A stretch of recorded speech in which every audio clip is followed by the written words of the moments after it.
మరి ఈ సంవత్సరము ఎన్నో ప్రభావం వలన ఇంకేదో వర్షాలు లేక ఇబ్బందులు పడుతున్నాం. మరి నేను ఇలా బోనాల సందర్భంగా నిన్ననే కొద్దిగా వర్షం పడ్డది. ఈ బోనాలు అమ్మవారికి సమర్పించే సమయంలో అందరూ కూడా బాగా వర్షాలు పడాలా, పంటలు పడితేనే అందరం మనము తినడానికి తింటుంటుంది. మరి దేవుడు వర్షం పడకపోతే పంటలు పండి మనం తినడానికి కూడా ఇబ్బంది అవుతుంది. ఒక్క వర్షంతోనే ఎన్ని అవాంతరాలు వస్తే మనం చూడడానికి కూడా చెప్పడానికి కూడా ఉండదు. అందువరకు ఆ దేవదేవుడిని మనం ప్రార్థించేది వర్షాలు పడాలి. మరి బోనాల పండుగ సందర్భంగా ప్రతి ఒక్కరు కూడా శుభాకాంక్షలు తెలియజేస్తూ నిర్మల్ మనము జిల్లాలో ఎన్నో దేవాలయాలు నిర్మించుకున్నాం.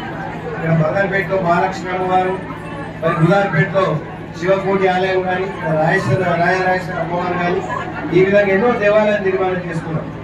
ఏ పండుగ ఇక్కడ ఏ సందర్భంగా జరగాలో జరుగుతూ ఉన్నాయి.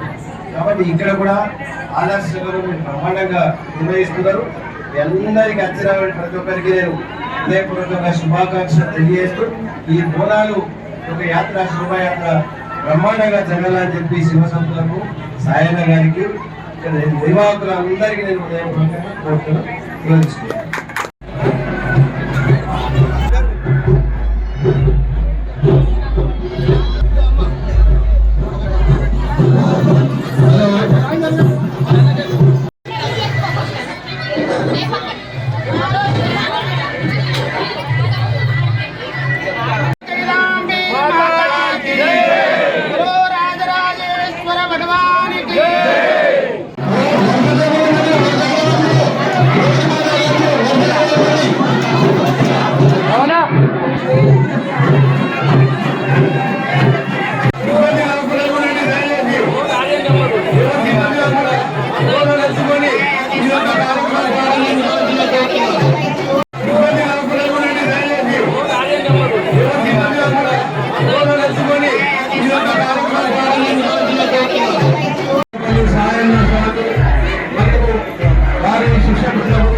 నిర్మల్లో నిరంతరం ప్రతి సంవత్సరం కూడా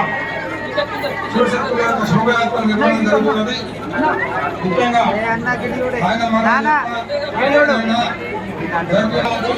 గౌరవనీయులు మాజీ మంత్రిమండలి అందరికీ ఇంద్రనాథ్ రెడ్డి గారు, నాగేంద్ర గారు, సుధాకర్ గారు,